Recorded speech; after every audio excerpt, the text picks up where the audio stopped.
আসসালামু আলাইকুম। কেমন আছেন সবাই? আশা করি সবাই ভালো আছেন। আলহামদুলিল্লাহ আমিও ভালো আছি।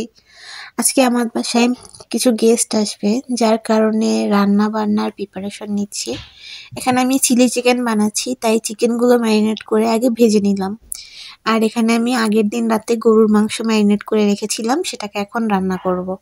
গরুর মাংস রান্না করার জন্য আমি এখানে পেঁয়াজটাকে ভেজে নিয়ে তারপর গরুর মাংসটা দিলাম। আমি এখানে গরুর মাংসতে মাখানোর সময় আদা, রসুন, পেঁয়াজ বাটা, জায়ফল, জয়িত্রী, এলাচ, দারচিনি সবকিছু দিয়ে ম্যারিনেট করে রেখেছিলাম। আমি গরুর মাংসের ঝোলের পানিটা দিয়ে এই পাশে রুই মাছ ভাজতে চলে এসেছি। এই রুই মাছটাকে আমি দো পেঁয়াজা করব। তো আমি এখানে রুই মাছগুলো ভেজে রেখে দিচ্ছি, পরে যখন রান্না করব তখন পেঁয়াজ দিয়ে রান্না করব। আর মেহমানদের জন্য ডেজার্ট হিসেবে আমি এখানে জর্দা রান্না করে নিচ্ছি। এখানে আমি জর্দার রাইসটা আগে রান্না করে নিয়েছি, তারপরে বাদাম মোরব্বা দিয়ে জর্দাটাকে চিনি দিয়ে রান্না করব। দেখুন কি সুন্দর হয়েছে আমার জর্দার কালারটা, খেতেও অনেক মজা হয়েছিল। আর এখানে আমি এখন আমার চিলি চিকেন যেটা ভেজে রেখেছিলাম, চিকেনটা ওইটা দিয়ে এখন চিলি চিকেন রান্না করব। চিলি চিকেনের জন্য আমি ক্যাপসিকাম কেটে নিয়েছি, আর সাথে কিছু সস দেব, সয়া সস, টমেটো সস, এই সব কিছু দিয়ে চিকেনটাকে ভালো মতো রান্না করে নেব। এই চিলি চিকেনটাও অনেক মজা হয়েছিল, সবাই প্রশংসা করেছিল।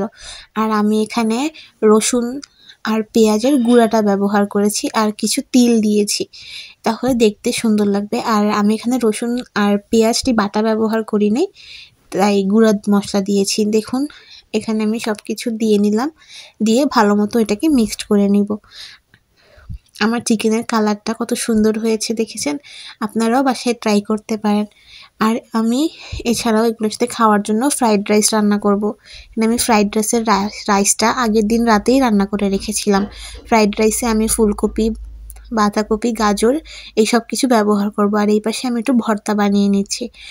আমি ফ্রাইড রাইসের সবজিগুলো সব কিছু একটু সল্টে করে গোলমরিচের গুঁড়া দিলাম, আর এগুলোকে ভালো মতো একটু সেদ্ধ করে নিচ্ছি। এগুলোকে হালকা হাতে নাড়াচাড়া করবো যাতে ভেঙে না যায়। তারপর রাইস অ্যাড করে টমেটো সস দিয়ে একটু সয়া সস দিয়ে রান্না করে নিয়েছি। আর এর সাথে আরও আমি তান্দুরি চিকেন বানাবো। তান্দুরি চিকেনটাও আমি আগে ম্যারিনেট করে রেখেছি, তারপরে এয়ার ফ্রায়ারে ভেজে নিয়েছি।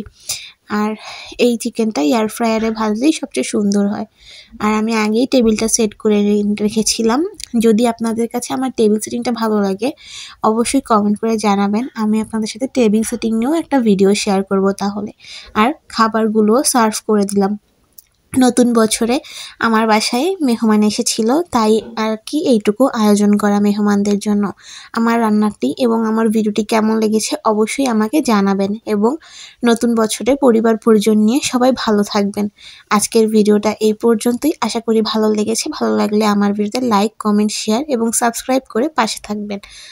আল্লাহ হাফেজ, এবং সবাইকে নতুন বছরের অনেক অনেক শুভেচ্ছা। Happy new year.